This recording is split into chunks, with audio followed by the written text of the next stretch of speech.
Kevin, can you tell me a little bit about your path to evolutionary biology? How did you get interested in the beginning?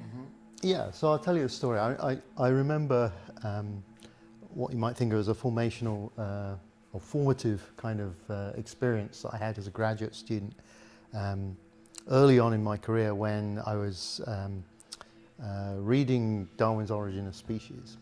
And I got to the end where he talks about the tangled bank, which had all been put together through natural selection, and this wonderful image of nature all evolving through natural selection. And I looked out the window, sort of hoping to see this sort of pristine nature, and I'd sort of fleetingly forgotten that I was a graduate student in the central London, and so what I saw was a concrete jungle and cars and buses and traffic lights and congestion and noise and so on and so forth. And my first thought was yuck.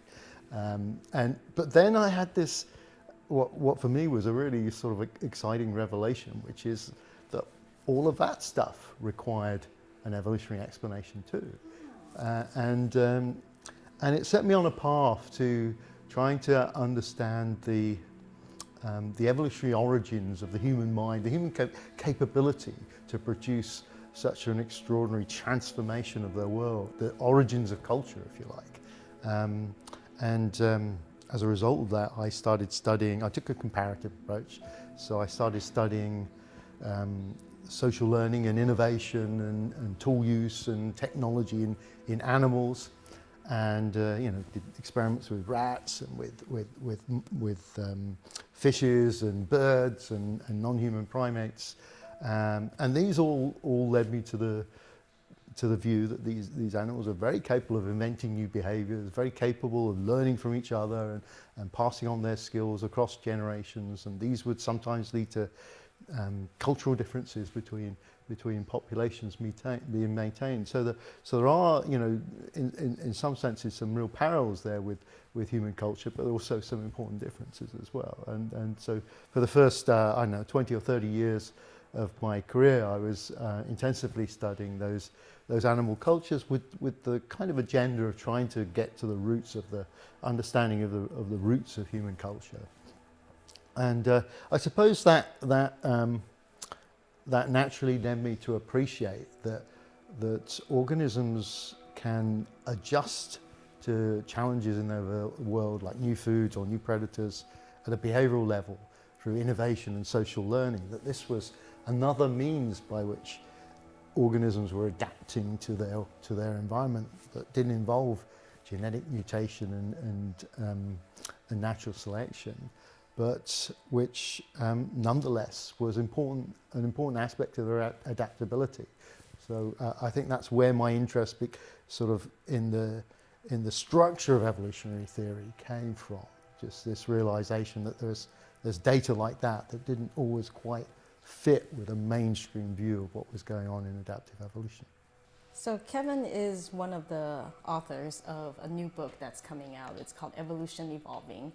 And you mentioned that what you've been focused on about animal culture, it has something that doesn't fit very well with the mainstream standard view of evolution.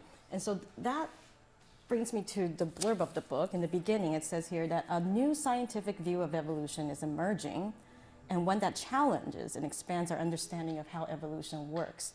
So can you explain a little bit what this new view is and how it's challenging the way we usually think about evolution?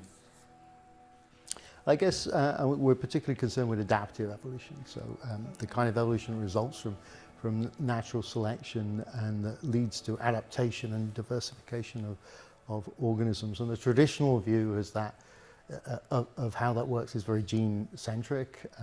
So we tend to think of inheritance as largely coming down to the transmission of genes from parent to offspring. We tend to think of the evolutionary significant aspects of phenotypic variation as being as resulting from genetic mutations that occur at random at least random with respect to the demand or function. So there's this random genetic change which is then acted upon or subject to natural selection. And so natural selection acts on or selects between different gene variants that have particular phenotypic effects. So it's all very sort of gene-centric in our understanding. It's not to say people don't study the traits of organisms or the phenotypes, of course they do, but the machinery they use to make sense of it all is this sort of implicit understanding that it's all occurring, that evolution is occurring at the genetic level. So the kind of data that brought me into studying evolution, that work I was talking about earlier in studying animal culture, where inheritance is non-genetic in character, where traits are spreading through populations and influencing how not just one individual, multiple individuals behave. Well, these are not just solely proximate mechanisms, not just developmental. They are actually also affecting the evolutionary dynamics of the population because they're frequently modifying selection pressures, they're allowing behaviors to propagate through populations, and they have an impact on inheritance too, as I say. But I see now I haven't really answered your question. No, Kevin, please give an example. That's fascinating. Well, okay, so one example that we talk about in the book are this population of humpback whales just off the east coast of America in the Gulf of Maine, which has invented this interesting novel behavior of lobtail feeding. So this involves a whale slapping the water surface with its tail fluke, which it does above a school of fish, and this slap then shocks the fish into tightening their school. It then swims around these fish, releasing air from its blowhole, which traps the fish in a net of bubbles. It's called a bubble net, and it then swims sort of underneath, and with its mouth gaping, sort of swims up, and is able to sort of feast on all these corralled fish. And now this behaviour was first observed in 1980. It's relatively new, but has subsequently spread to many hundreds of whales in the region. And careful research by behavioural researchers has established that this is a learned behaviour, and that each generation anew are acquiring this behaviour through observing more experienced individuals. So it's been passed down the generations as a cultural tradition. So this is what you mean by cultural inheritance. Culture. So hitherto, when people use the term culture, they tended to assume we're talking about humans. Humans have culture, but humans can be thought of as an exception. Well, it turns out that's not the case, that there are literally hundreds of species that have a cultural capability, and not just vertebrates. We find it in ants, in bees, in all kinds of invertebrates too. Animals learn what to eat, where to find it, how to process it, how to move through their environment safely. They learn to identify predators, they learn how to escape predators, they learn calls, they learn songs. There's all kinds of things that animals across many species are acquiring socially, and then this knowledge, these skills are being passed down the generations as a kind of independent tradition, as separate to genetic inheritance. So we have a genetic inheritance stream, we have a cultural inheritance stream, but it transpires, if you look at the wider literature, there are other forms of inheritance that are also playing important roles in the adaptability of the organisms. There's epigenetic inheritance, which occurs through sort of chemical attachments to DNA, which will affect how traits are expressed and which can be, in some organisms, passed on to the next generation. There's the inheritance of symbionts. So it turns out that rather than everything coming down to genetic inheritance, there are all these other forms of inheritance which are playing critical roles in how organisms adapt to their environments. So the standard view of evolution is only concerned with the genetic. It has, historically been essentially focused on that, and I think the way to think about it is, historically we've been preoccupied with the most, the slowest acting adaptive process, and the most stable component of inheritance, which really comes down to genes, and what these additional forms of inheritance are doing.